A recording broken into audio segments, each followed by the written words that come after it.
Well, hey, fellow babies, and welcome to Ukraine Update here with the Shills. Let's see. It's a huge weekend for Operator Starsky and the new Propaganda Institute and being built up and stuff with some of his colleagues. So the odds of us seeing them today are about 0.001.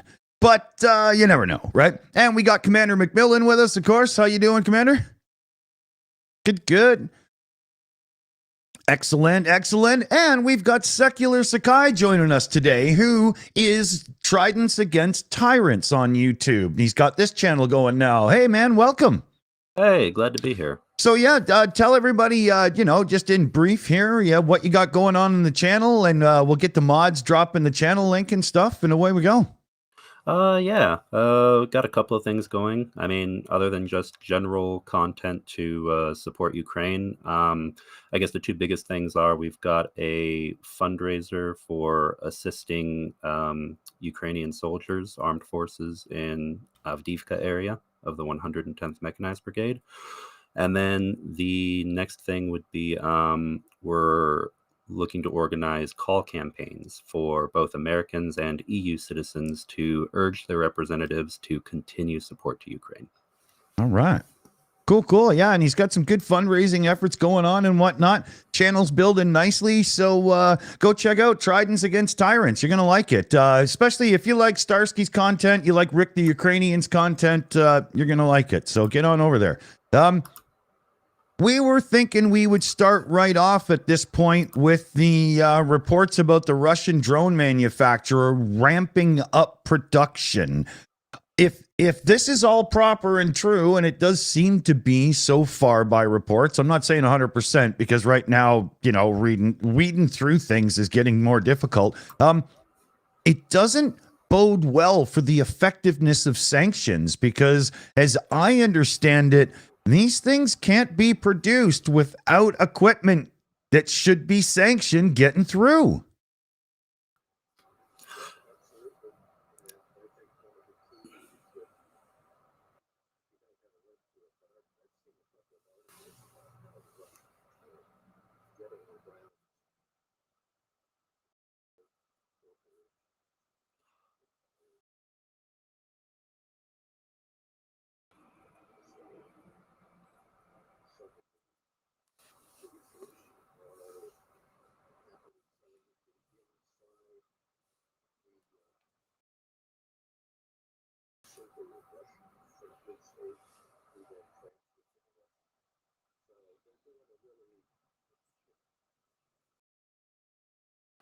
Yeah, and also to add on to that a little bit, of course, we all know that the government of Russia, the Russian Federation, for decades now is no stranger to bypassing sanctions under various different scenarios.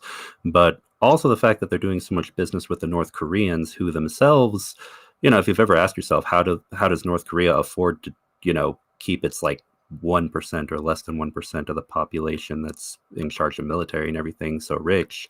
Well, they're experts at that art form. Yeah. You were somehow nobody was hearing you for that first bit there, Commander. Your audio didn't come through. I'm watching the chat stream going, Yeah. damn. Yeah. I know you guys were hearing me because you Yeah. were responding to what I was saying. Your mic's crapping out there a bit. It might be too close again. It just did some of that harsh static. But yeah, okay, we can hear you now. So there we go. You might want to. I'll hold my head in a rigid position so it doesn't make problems. No, I'm not an inflexible robot. Anyway, what I was saying is that the Russians are finding ways of getting around sanctions by using dummy corporations and nations that are friendly to them who buy on their behalf and then transfer to them. But that's arguably only half the problem, because the other half of the problem is that there are a lot of firms who are very happy to knowingly work in cooperation with them to circumvent the sanctions. Yeah. I think that's actually money is the god, so you have to pray to the god. Yeah. Yeah, I agree there too. I mean, you can also see that happening with there's sanctions. You're not supposed to put AI chips into the hand of China and whatnot, and they've got millions of them. Yep.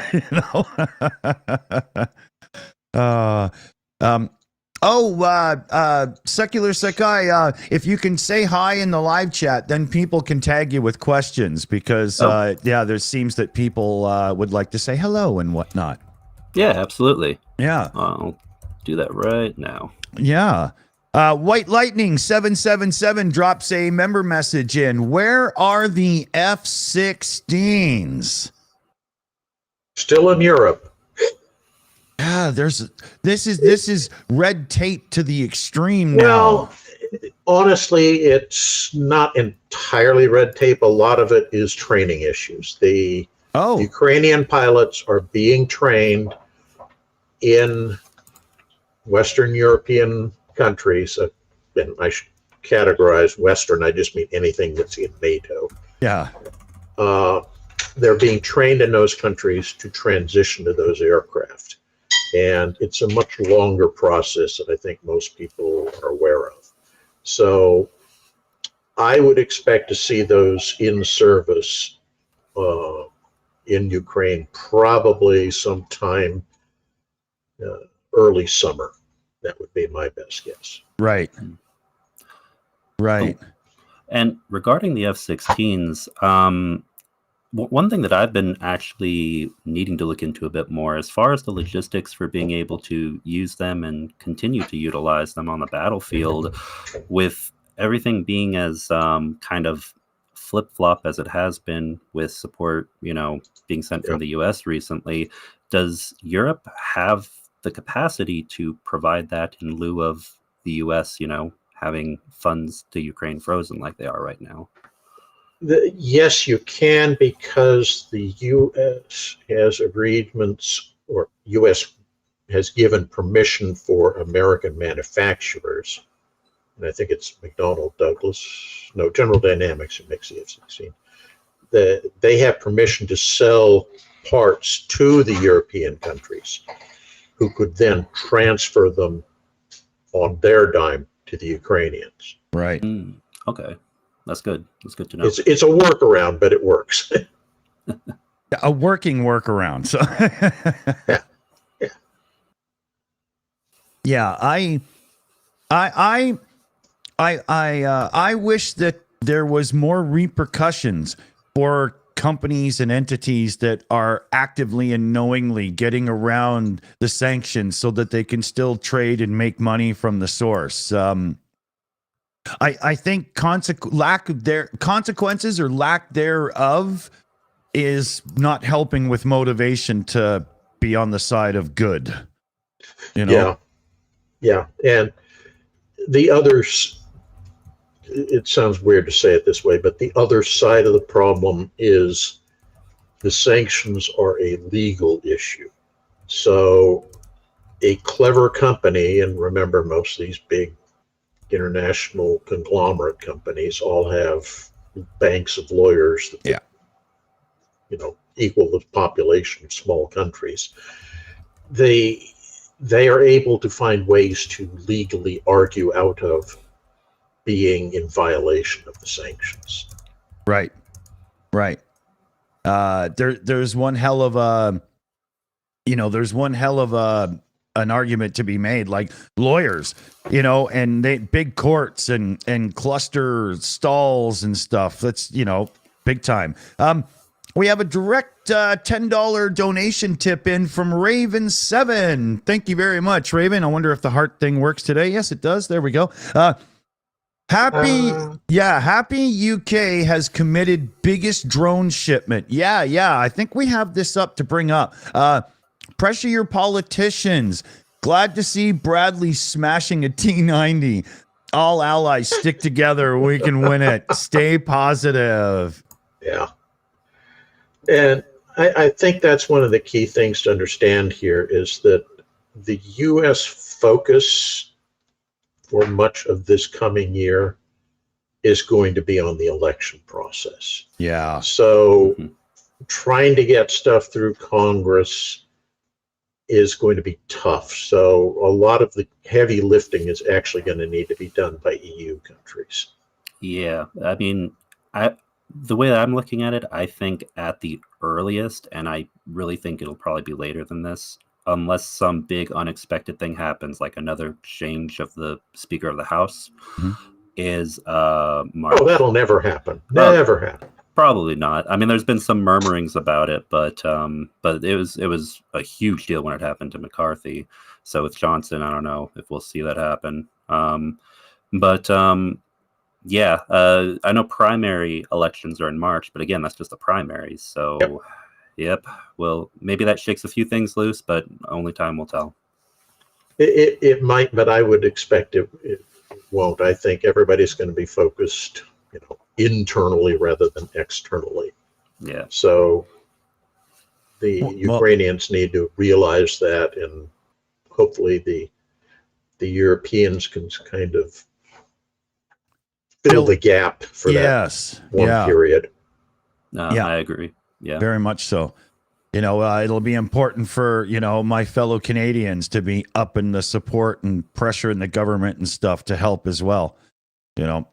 Absolutely. There was, let me just make sure I haven't missed a thing here. Yvonne Way sent in a member message for member for 9 months now.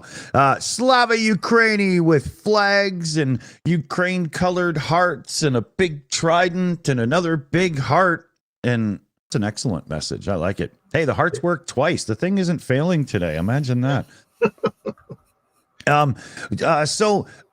Speaking of going back a little bit, but here's something that everybody might enjoy seeing.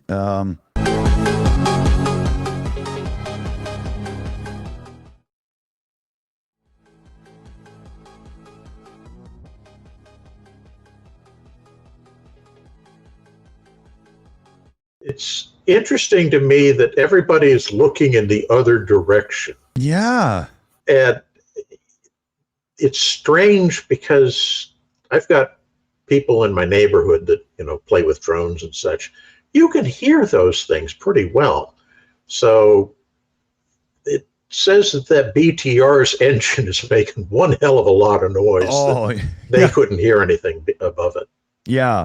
Yeah, it's maybe some like valve lash and yeah, who knows?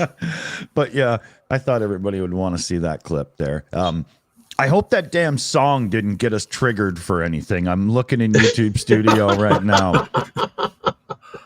So somebody in the chat stream asked a question that I wanted to respond to real quick. They asked about what is the possibility of the U.S. transferring more Bradleys to the Ukrainians? And in theory, we could. The trouble is, technically it's a funding issue, and we need to get Congress to authorize that transfer, because when we're taking out of our stockpiled reserves, it's considered an asset. So we have to have money replace that unit when it gets transferred out of those reserves. So that's one of the keys. Now, the DoD and the GAO have ways of playing games with numbers. In theory, you could probably get the price down to a ridiculously tiny amount, and the Ukrainians could directly purchase them, but it requires somebody to direct and authorize that. So it all boils down to writing your congressional representatives and saying, this is important to me, make sure this happens. It's very convoluted. Very convoluted. Yeah.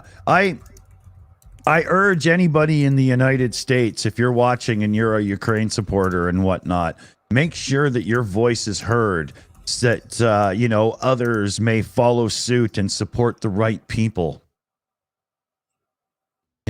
Definitely. Yeah. Definitely. Everything helps, right? If we were to, Ukraine had quite a bit of stuff thrown at it, all over the place there. Oh yeah, just yesterday, you mean? Yeah, sorry, I was getting I had to clear my throat there. But dozens of attacks, right? They've been doing that for a couple of days now. Yeah. And it really boils down to the fact that the Russian ground forces are doing almost nothing at the present. So this is the only way they can show that they're doing something. And we kind of forget that not only do we have elections this year, the Russians do too. Now, yes, you and I all know they're Pochimkin village elections, but nonetheless, Putin needs to go through the kabuki motions. Dance. The motions, the kabuki dance of saying, oh, look what I've done. I've achieved so many great things at the front. And he can't do that. So the next thing that he can do is just, let's throw more ordnance at Ukraine. Now, what's interesting is the Ukrainians are starting to finally reply back against Russia. They're firing weapons into Russia. Yeah. The big difference is that Ukraine's weapons, when they fire them, are definitely directed at military targets. Until fairly recently, Russian weapons targeted Ukraine were just, addressed to whom it may concern, and they flung it downstream. Exactly. But recently, there's been a pattern noted by some people that the Russians are actually finally, as you remember, last year they were targeting the electrical infrastructure of Ukraine. And this year it looks like they're starting to target Ukraine's military infrastructure in terms of the industry that manufactures artillery shells, mortar shells, small arms ammunition, weapons, that kind of stuff. And I think they're thinking in terms of, well, if Western aid starts drying up and we couple that with us bombing the crap out of Ukraine's own production capabilities, it may cause major logistical shortfalls for them. Right. That may be what's going on. Yeah, no, I'm glad you brought that up. Actually, earlier this morning on another stream, I was reading about that as well. And I agree with you completely because, Ukrainians have been ramping up their own production, yes, and very much. And taking pride in it, as they should. It's a morale booster. It's important. It's also, Agreed. Both related to the war and just in general, it's a boost for the Ukrainian economy. And that's why, you know, it's been said again and again and again, all of the support is important, but especially a surplus of air defense. I mean, the more of the Russian missiles you can shoot down and prevent them from doing damage to key Ukrainian infrastructure, the longer Ukraine can go on. Yes, I totally agree. Mm-hmm. A good super chat here came in. Judzilla Music, $10 or 10 euro, £10 super chat as well. Okay, I can get it right. Hey guys, Commander McMillan. 10 money of some denomination. Yeah, exactly. Yes, yeah. With 10, we're just gonna say the numbers. Commander, do you think the F-16s will make a material difference? At least make the defense easier. Yes, and here's why I think they will. The F-16s will, they're more advanced in terms of their the avionics, their detection systems, their engagement systems, and assuming we're giving them the right missiles, also with that, in an air defense role over Ukraine, they will help, I think, in keeping Russian aircraft, which are launching a significant number of these missiles, more distant from Ukraine, which gives a certain protection buffer to the cities in Ukraine that are in the western half of the country, Lviv being one of the big ones. I don't think that they're going to be that much use in a ground support or bombing role. It's the F-16 is certainly capable in those roles, but it's not optimized for them. So it's not really, I think, going to make a difference in that aspect unless we give the Ukrainians ordnance of types that we have not already done so. Now, you know, it depends on what ordnance package we deliver to them. Right. Okay. Let's see here. Yvonne Way threw a super sticker in. You can see it down there, the little cute dude doing his thing. Yvonne Way's like the queen of super stickers around here. So thank you very much. Thank you very much. We've got some questions from some viewers here. I want to run through a few. It only just occurred to me that we haven't got to that yet because I'm doing that role as well. So, you know, sorry, idiot. This is from Nelly Cat. Commander McMillan, it seems some things go wrong in Muscovy. Huge fires, central heating pipes. Can it influence the situation in Ukraine?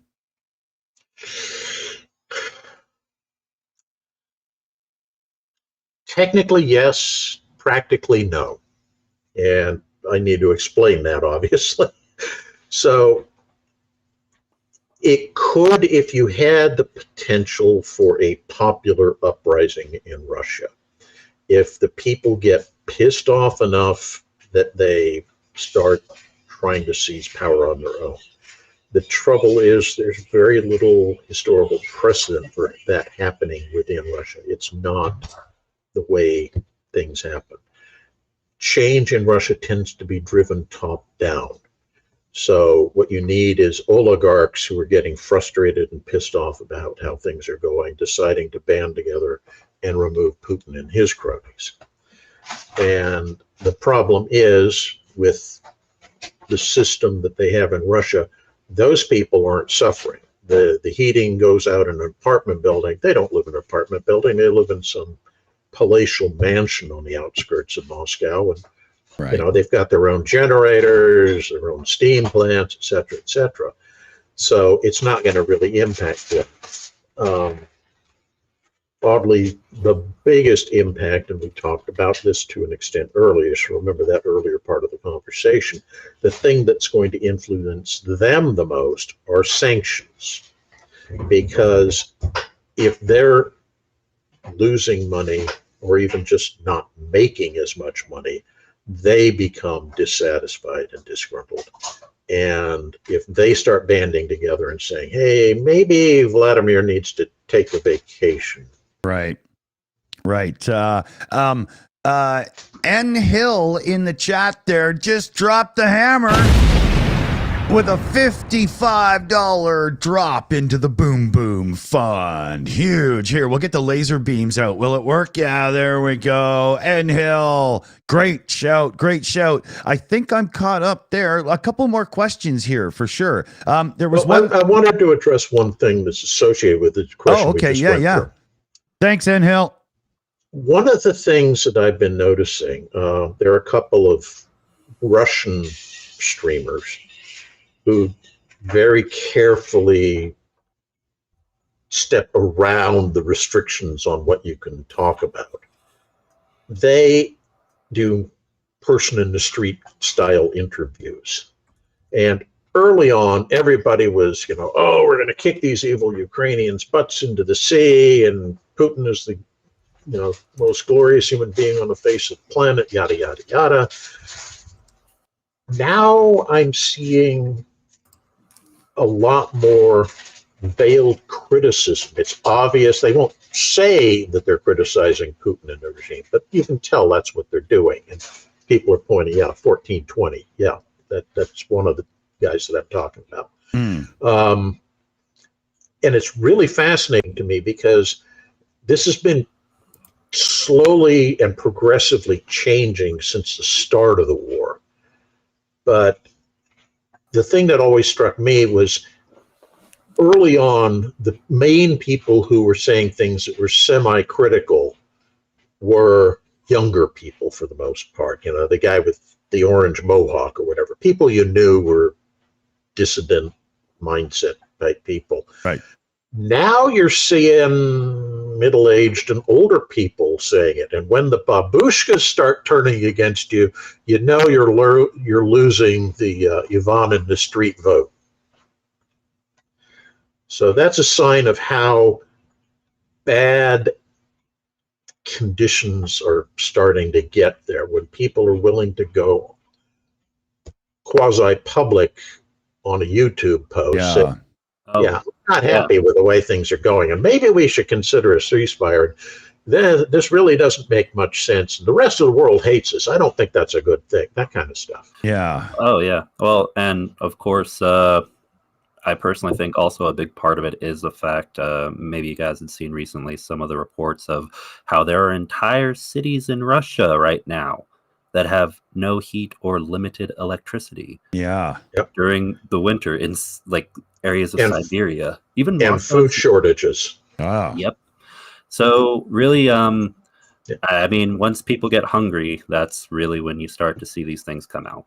Yeah. You're not seeing that in the big cities though, and in particular, the cities in the West. So primarily talking about St. Petersburg and Moscow, but some of the other ones in that area. Yeah. Those are still, that's the central, as long as you keep them happy, you still control the pulse of the nation. Yeah. And they make a concerted effort to keep people in those two cities happy. Oh yeah, absolutely. Well, but and I guess I do need to go and take a look at sources a bit more closely. I know that anything that breaks down or goes wrong in those two cities, they get fixed pretty quickly. Oh, yeah. But here recently, I mean, I had heard from at least one source that it was either Moscow or St. Petersburg recently. There were some issues, some pretty widespread issues with electricity or heating. I could be wrong, but if that were true, then that's where you really need to be. Like you were saying, that's when you really have to be worried, because that's the area, the folks who actually keep you in power realistically with that kind of system. Yeah. Somebody in the stream here, Train Daily, said he's hiring, he being Putin, hiring mercenaries from Somalia, India, so forth. And yes, they are starting to bring in recruits from overseas to avoid putting pressure on the populations of the big cities. Right. Now, it needs to be understood that it's not everybody in the big city. the emerging or emergent, past tense, Yeah. middle class are the ones who are being protected. If you're just some bum who hung out on the street corner in your track pants, Yeah. there's pretty good chance that some recruiting truck comes by and says, "Hi, you're joining today." Yeah, exactly. Exactly. Yeah. And, true to form for them, really, if you look, over time and whatnot, it's not like this behavior is unexpected. Mhm. Right. Yeah. I wanted to give a shout out here. Sprinkles DMC gifted a Shills membership out. Awesome. Thank you very much. That's the new gifted membership sound, a little Mario bounce. That's what I'm going to use. I wanted to reemphasize what Yeah. I said earlier. We should not be looking for or expecting a bottom-up change of regime in Russia. That just isn't in the cards. It's not part of the Russian psyche. It's going to take somebody in that top tier to say, "Yeah, I think I'm going to make my move." Yeah. Yeah, I agree with you on that. And Putin knows that. That's one of the other important things. He knows that. So he's playing the various big oligarchs and factions off against each other. So as long as they're suspicious of one another trying to make the move, they'll report the other guys if they look like they're about to jump. That's what's keeping him safe. Yeah, I agree with you on that. And also, I don't think realistically any general rebellion or revolution that's so widespread it would sweep all across Russia. That's definitely not in the cards, in my opinion. There could be, under the right circumstances. I still think this is unlikely, but it is possible that you could see some regional conflicts emerge, similar to the Chechen wars. Yes. But, the Kremlin works very hard. They've got GRU, they've got FSB. If you're familiar with any of those organizations, internal. MVD. Yeah, exactly. They keep tabs on everyone. There's a lot of people that are paid by the state over there to make sure that everybody plays ball and or fall in line or else, right? Yeah. Yeah. So the one region I could think of that I'm looking at, and I think Ukrainians are as well, is actually the Belgorod region. I need to get more information about what thoughts are on the ground in Belgorod itself, but there's definitely dissatisfaction there. There's a lot of emotions running high. There are units of the Ukrainian armed forces who are ethnically Russian themselves, who defected to fight for Ukraine, who operate in Belgorod. So, we'll see what happens. If nothing else, if something were to occur, kind of similar to the whole Wagner thing from last year, I think it would be more of a speed bump, but any destabilization is important. Oh, yeah, absolutely. Because every little destabilizing element makes it more likely that somebody at the top is going to say, "I can take the risk." We've done our risks assessment, and I think I have a good chance of pulling it off. Precisely. Yeah. Yvonne Wade dropped in with the super chat, and it's the Shiba dog bowing respectfully. It's a really good one. Oh, here I get to hit this button again. 5 Shills memberships were gifted by none other than Yvonne Way. So huge thank you for that. Very much indeed. Come on, you stupid thing. You can do it. There it is. Technology. It's only 2024. What do we expect? Nothing works. It's just unbelievable. Thanks, Yvonne. That's really cool. Thank you very much. I want Give it a decade or two. Everything will be fine. Yeah, exactly. Truly, my Commodore 64 was a more stable computer than my modern ones, Unbelievable. It wasn't me is asking, Commander McMillan, how do you think the front lines in UA will look by the end of the year, assuming the U.S. support keeps being frozen? Honestly, I don't expect to see too much change. I think the Ukrainians, after the experience of 2023, when they felt they had a really good chance of mounting some strong counteroffensives, have realized that the battlefield doesn't make that plausible. And so they're going to just keep reserves so they can react to anything that the Russians do. And the Russians, on the other hand, between poorly trained recruits, having to use second line equipment because they've lost almost all their good stuff, I think we're looking at, all quiet on the Western Front trench line warfare. I don't think we're going to see a lot of dynamic change. There are a few areas that might possibly develop into something else, but I'm dubious. Okay. There's a question here. We'll pose this to everybody here, but what is the deal with the whole no Western weapons used outside Ukraine? I'm assuming no Western weapons used outside Ukraine. Is that in reference to no use of Western weapons to attack Russia, or no Western weapons magically pop up somewhere in? Yeah, no, I Africa think it's the things we give you can't be used to attack in Russia, just to defend in Ukraine.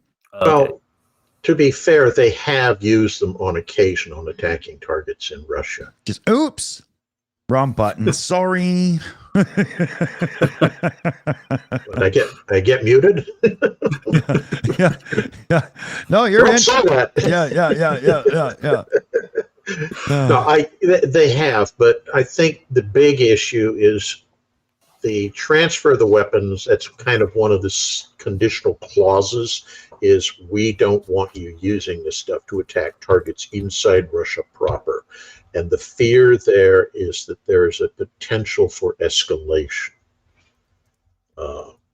They figure as long as the fighting is confined to Ukraine proper, that the Russians are unlikely to escalate things to a level that directly involves NATO forces, and nobody wants to go beyond that. That's why you don't see a lot of stuff going in.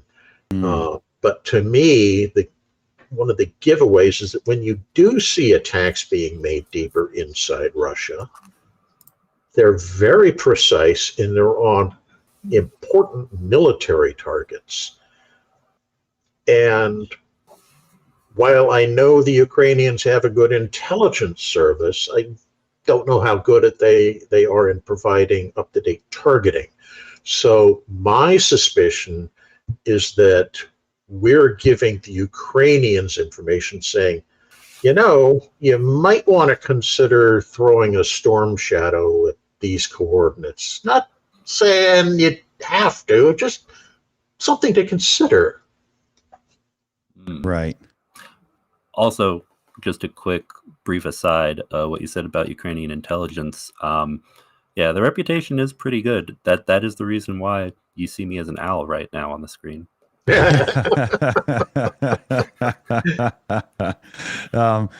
had a super chat come through. I know I will butcher your last name if I try it, and I don't want it to come off as anything awful. So I have nowhere to start. Does you guys in the show here, you see the super chat name under the screen there? Does anybody know how I go about saying that?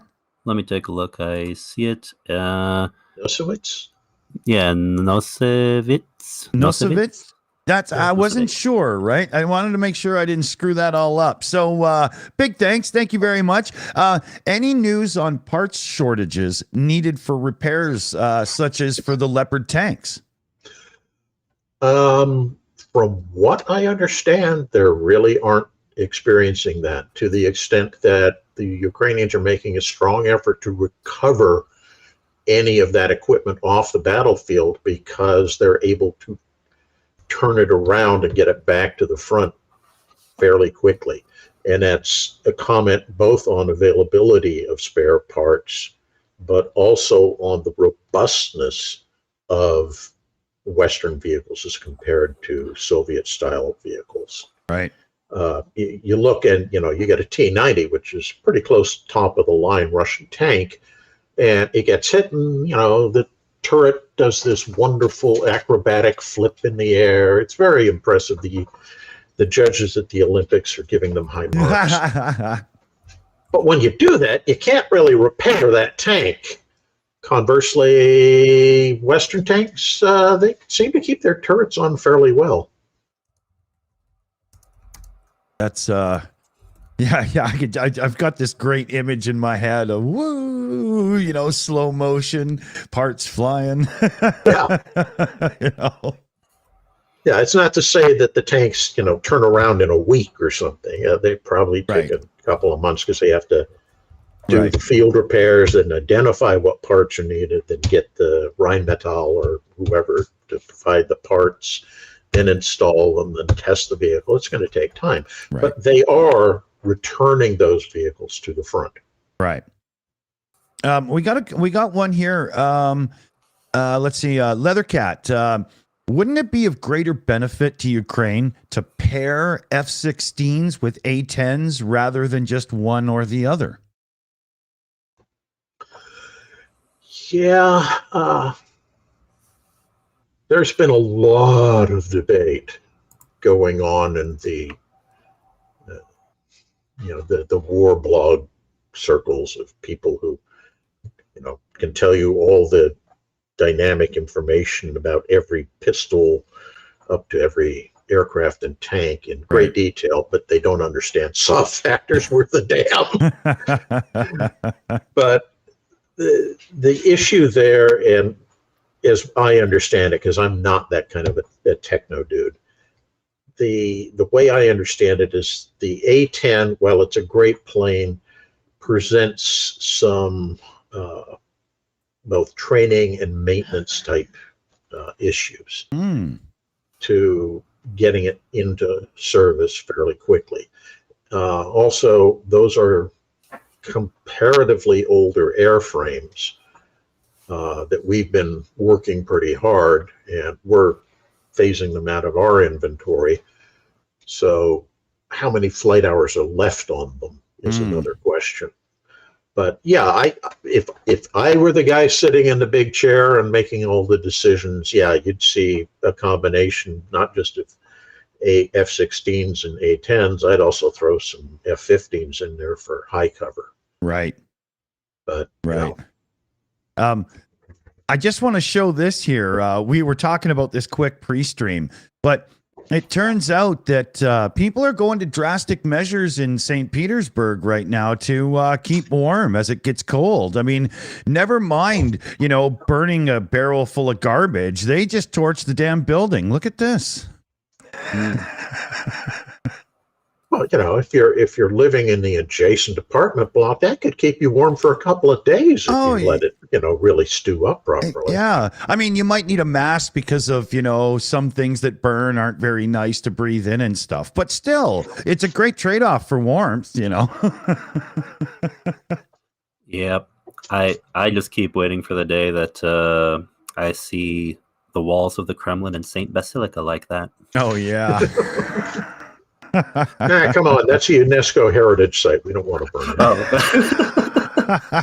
Fair enough. The people who work in there, yeah, that's a different matter. Yeah. Or maybe we could just send somebody in to 3D scan the building, and that way, once it's blown to hell, at least we have a record of it, right? Yeah, that might be enough in this day and age. Get yourself somebody an Oculus. pointed out a good point there is that the A-10, you really need to have air supremacy to be able to use it effectively. It's a non-maneuverable, can't really defend itself against any air power type aircraft. Right. It's great at attacking ground targets, though. So it's an issue trying to get that into position. So, yeah, F-16s to hopefully eventually establish something resembling air superiority, then air supremacy, and then maybe you can consider, sending some A-10s in. But the Ukrainians are operating Su-25s, which is the Russian copy, if you will, of the A-10. And it's doing adequate work for them right now. So I wouldn't overburden things with more ground attack aircraft when you don't have the right conditions to make them as effective as they could be. Right. Does that make any sense? Yeah. There was this one here I wanted to bring up, but actions being taken over the North Korean missiles. I mean, sanctions, right? So, again, like we've brought this up earlier in the show, can they be done in such a way where it's effective, or is this just, going to end up as posturing, really, right? The other part is you're dealing with North Korea, which is Right. a pariah state, has always had trouble getting any kind of foreign purchases. They operate under what's called the Juche mindset, which is, self-reliance, loosely translated. We can do everything ourselves except feed our people. Or provide them electricity. People. We have an excess of them. We don't need to feed them. Yeah. We can import them from other places. They're only workers anyway. That's right. So yeah, I only have 2 bottles of cognac for tonight. No. Yeah. They've got that thing going on, where you look at the map of North Korea, like satellite picture wise at night. It's hilarious. And, there's a couple of little spots where rich people have lights, and that's it. The whole country's just dark. There's Pyongyang, there's Wonsan, and that's it. Yeah. There ain't no more lights in the entire damn country. Exactly. When it comes to North Korea and Russia, one thing that 10 years ago, if you told me this, I would think you were insane. And I have no idea what the future holds precisely. Mm-hmm. But I swear, if we see the modern political boundaries in any way of Russia alter before North Korea, then I think no one expected that on their bingo card, possibly. Yeah. Good call there for sure. Very much so. Let me just flip over. Just an interesting aside, having worked extensively with Korean military forces and talked to a bunch of Korean officers, their biggest fear is not war with North Korea. Their biggest fear is winning a war against North Korea. No, seriously, because that means they have to then drag their economy into the toilet for decades to build that place up to something resembling a functional country. Right. Yeah. And, they're one of the powerhouses of all Asia. And right above them is something that's arguably still living in the Bronze Age. Yeah. Yep. To be honest, there's probably a political analyst somewhere in South Korea who's looking at Germany, and I love Germany, but they're probably looking there and saying, if this ever happens, are we going to have to worry about our own AFD rising up like in East Germany after that wall came down? Right. Yeah. Just a whole whack of people at the border, There's a question here from Cheryl Watley. Commander McMillan, can the USA send more of those very effective old Bradleys that are sitting around? I commented on that earlier. Yes, yeah. In theory we could. It's a matter of getting funding through Congress. I wasn't sure. We have excess Bradleys sitting around. I wasn't sure if it was the Bradleys we had done on that one. So, okay. There was another one here. Where am I? Barry Mundy in the chat. Bloody big fish. Commander McMillan, is Russia going to run out of decent tanks and missiles anytime? Like, is production keeping up, or shortages expected? What are you thinking there? Well, let's talk tanks first. Yeah. So we know that the Russians are now reconditioning old T-62 tanks. These were tanks which were obsolescent enough that at the end of the Cold War, they were already being phased out of service. That's some in old favor. shit. Yeah, it's old. They're refurbishing, they're updating them, but it's still an old tank with an old gun, with an old transmission, an old drive system, et cetera, et Yeah. cetera. So it's not as good. But the flip side of that is how many tank-on-tank engagements have there been in this war so far? Not very many. Mm. And it's those features which are important in a tank-on-tank engagement. Because without an enemy tank there, what you're really looking at as your threat, if you're inside a tank, is anti-tank guided missiles. And any tank with a machine gun and, you know, a big cannon on it poses a threat to infantry. Right. And that's what they're doing, is they're using these older tanks to provide support for their infantry who are doing these effectively human wave style attacks. So they work for what they need to work. So basically, it's kind of the classic Russian swarm tactic, just quantity over quality. Yeah. You know, who cares if the tank's crappy? If we send enough of them with enough infantry support, it will overwhelm the enemy defenses. That's the thinking. But as we've seen around Avdiivka, what typically is happening is every tank that's sent against the place gets blown up. The tank crews are lost. Now you got to go back to ground zero, refurbish another old T-62, train up another bunch of guys who, you know, probably don't even know how to drive a car. And, you know, it's just the condition of the forces continues to deteriorate. They're now even at the point where they're pulling old T-54, 55 tanks. These were, you know, Korean War era vintage tanks. Yeah. And I mean, they didn't fight in Korea because that was the North Koreans and Chinese were fighting there, and they used even older crap. But the Russian army in Europe was armed with T-55s about that. The kind of stuff that JFK was getting reports about, right? Yeah, exactly. But the key there is they're pulling those out and sending them to the front, not as mobile things, but they basically just dig the tank into the ground, into a big tank-sized foxhole, and it becomes a mobile or semi-mobile fortification. So now you've got an armored turret with a big gun on it. Bang, bang. You know, it works for what they need it to do. Right. I think a good follow-up question really to this then would just be, will Russia run out of tanks, whatever kind of tank it is, period? And in theory, yes. Realistically, no. There's probably something like 10,000 T-62s sitting, rusting away in empty lots all over Russia.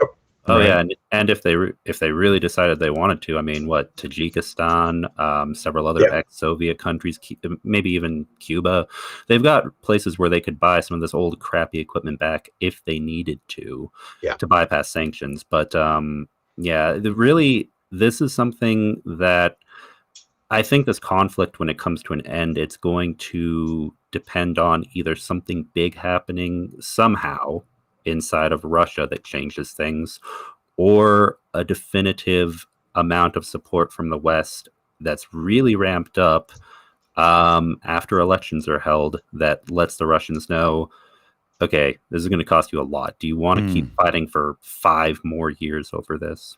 Right. Yeah. Now, the second part of that question was missiles. That is something that is in limited-ish supply. They are producing some of their own. They're buying some from various countries, but it's tough to keep those in production. They also cost a hell of a lot.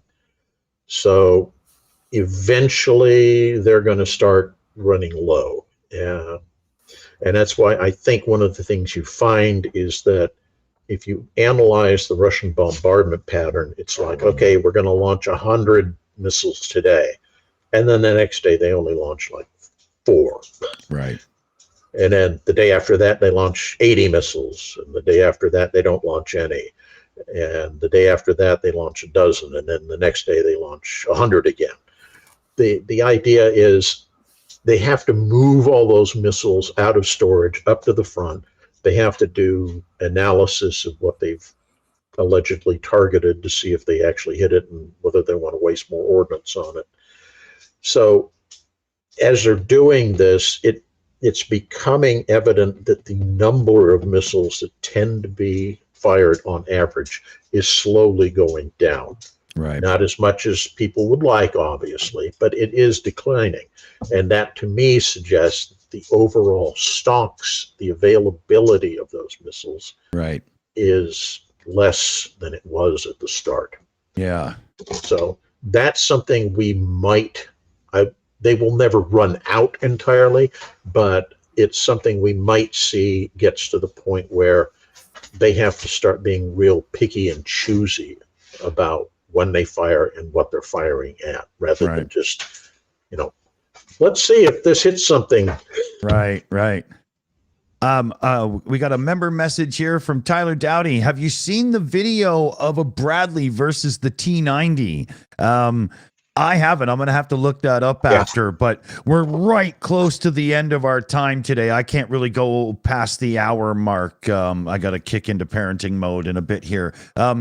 But we'll bring that up for the next, for sure. There was one more question I wanted to get to here before we have to. Where the hell did it go? Randall Mitchell.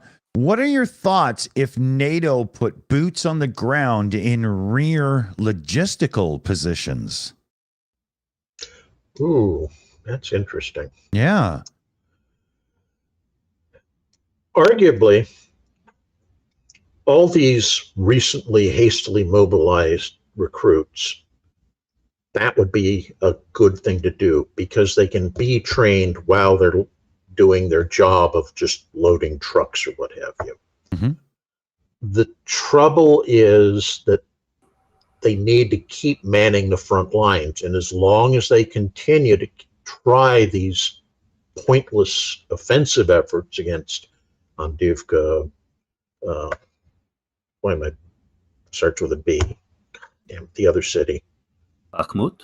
Thank you. Brain fart, old man. I was doing it too. Yeah. But as long as they keep performing these hideously expensive offensive efforts in these places, which aren't yielding results really, they do have to keep sending in replacement personnel to man those sectors to the front. A smart military would sit back and tell Vlad, yeah, I know you want a big victory. You want to say we've captured this tiny town, but it's not worth the cost to us. Give us time to pause, get our troops up to snuff to where they can actually perform effectively, start equipping units with top-line equipment so they can perform effectively. The issue there is there somebody in the Russian military, a Zhukov equivalent to Stalin from World War II, who's willing to stand up and say, look, dude, you're a politician. You're not a military genius. Sit your fat ass back down in the chair and let me run things. I think if anyone rose up like that, they'd be the first person on Putin's hit list. Yeah. Oh, look, an open window. Yeah, exactly. How's the ground down there? Yeah. You know what? Why don't you jump on a plane, fly here, and I'll meet you there in a bit and we'll chat.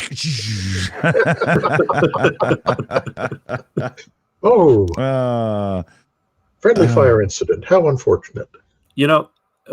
Honestly, I don't know if there is merit to this or not, but this whole conversation just now makes me think, is there actually maybe an incentive not to overperform for some in leading positions in the Russian military out of fear that you will become a target because you're too good at your job? Right. That's very likely. In some ways, that's one of the reasons Zhukov was able to do what he did, is he had surrounded himself with enough people he could count on that he was protected from the NKVD and had become a foil to them. So he was able to basically tell Stalin, look, I'm going to run the military. You run all the other stuff. Oh, And, yeah. but you have to work your way into a position where you can do that. And I don't see it's Gerasimov, I think, the guy who's the head of the Russian military right now. I don't see him in a position where he's doing that, at least at the level that he can actually countermand stuff coming out of Putin's mouth. Oh, yeah. And I mean, look at the most recent, if we're, very recent historical example. Just look at what happened to Prigozhin. Right. Very recent and I can't remember very real example. Yeah, it's another general whose name started with G when Prigozhin did his thing. And he kind of just disappeared off the face of the earth. Yeah, or just underneath it, about 6 feet. Well, honestly, nobody knows. I mean, there have been reported sightings of him and everything, but he suddenly just disappeared from the political circles. He was a nobody, whereas before he'd been a somebody. And I think we're kind of seeing that sort of thing going on, where if somebody's getting too big for their britches, Vladimir gets a little nervous and makes them go away. Exactly. So before we're done here, we got a big shout out to do for Janine Terblanche, mercenary moderer. We all know who she is, right? She's got a crazy situation going that's not enjoyable or cool in any way. Death in the family. She's got to run back home, take care of some legal stuff and whatnot, and then she's going to run her ass back to Ukraine to keep doing all the stuff she's doing over there. So there's some fundraising links and whatnot that are being dropped by CF Beauty on the Shills account and the rest of the mod team and whatnot. Very much worth some support. She does great work in Ukraine and whatnot, and it's just one of those situations in life that can't be avoided, but has to be fulfilled. So, little help would be awesome. I think we're caught up everywhere else here. So let's again with Secular Sekai here. It's Tridents against Tyrants is the YouTube channel, and it's very you get some education on what's going on, some news and stuff. They're doing some great fundraising. We will get the link dropped in the live chat as well, so everybody can go over and sub and watch some good stuff. So let's see, we'll just do quick thoughts and wrap ups here. So while I'm talking about Secular Sekai, what do you think, buddy? Yeah, I appreciate it. We're trying to do all that we can to, I mean, just like many other channels, grassroots, try to help get things to soldiers who need them the most in Ukraine. But also, in addition to that, really trying to get a political movement going. Because, I mean, let's be honest here. I mean, among all of us, some of us give a few hundred or, tens, hundreds, thousands, or even some of us maybe have tens of thousands to give. Right. But we got to do what we can to unlock those billions that are frozen right now. That's right. And also, regarding Janine, I'm going to make a donation for her because I know her name. She does great work. Oh, yes. Very much. Very much. Good call. Absolutely. What do you think, Commander? And I've said it at least once already. I'll say it again. I think everybody needs to, as I keep saying, write, call, text, fax, doesn't matter. Communicate with your elected officials and urge them to continue to support Ukraine. That's absolutely vital. Yeah. Absolutely, especially in this election time and whatnot. Focus must be kept. Great words indeed. Huge shout out here to our mod team and everybody who helps in the immediate Shills family there. Y'all know CF Beauty on the Shills account. She runs all the stuff in the background. We got BME, Catalan T, Shayna Caldwell, Skits Crasher, Tona Ottenson, and Allie on the team today. So big thanks to everybody because it really helps. I can't follow the chat and find the questions. We got people. It's so organized. It makes it awesome. So huge thanks, everybody. And on that note, thanks for coming. Thanks for watching. Keep supporting Ukraine in every way you can, especially by pushing political people. And keep them in your hearts and thoughts. Take care, everybody. Night. Take care. See you, everybody.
It's over. Go home.